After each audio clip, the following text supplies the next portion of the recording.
kiến thi pi na hung khăng lệ kiến thi cả lại nát pi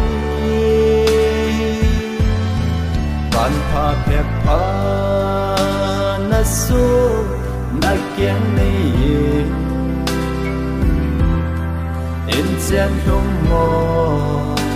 thì na ấy hiện ta về na sen ang koi ko thom hao in te nai hin ngai nhẹ in tin na min mon ti ít sung bất thiên chữ go béo thế lờ năm mel lo mồi chỉ ta cái hiện tha về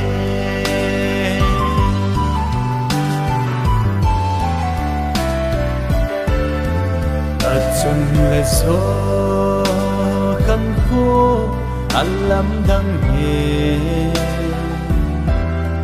đâm lại ôn nhẹ ai yên gặp lại vang mòn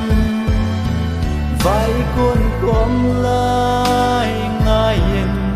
cầm yên mò về mà dân in sung mi lệ năn nung sang mi na sen ang koi ko thom hao in te nai hin ngai nhẹ in tin na min mon ti ít dung bất thiên chữ go béo thế lờ năn mel lo mồi chỉ ta cái hiện tha về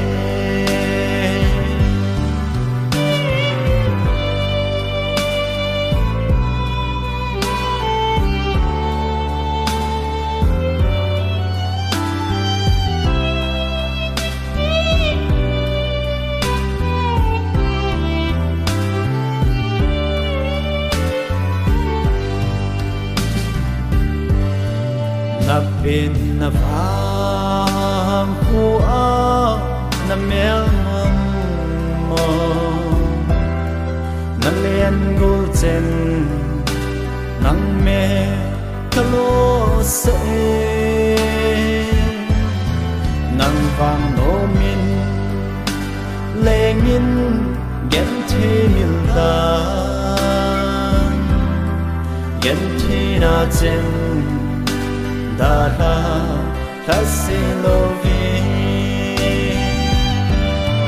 na sen ang koi ko thom hao in te nai hin ngai nhẹ in tin na min mon ti ít dung bất thiên chữ go béo thế lờ năn mel lo mồi chỉ ta cả ngày nào chi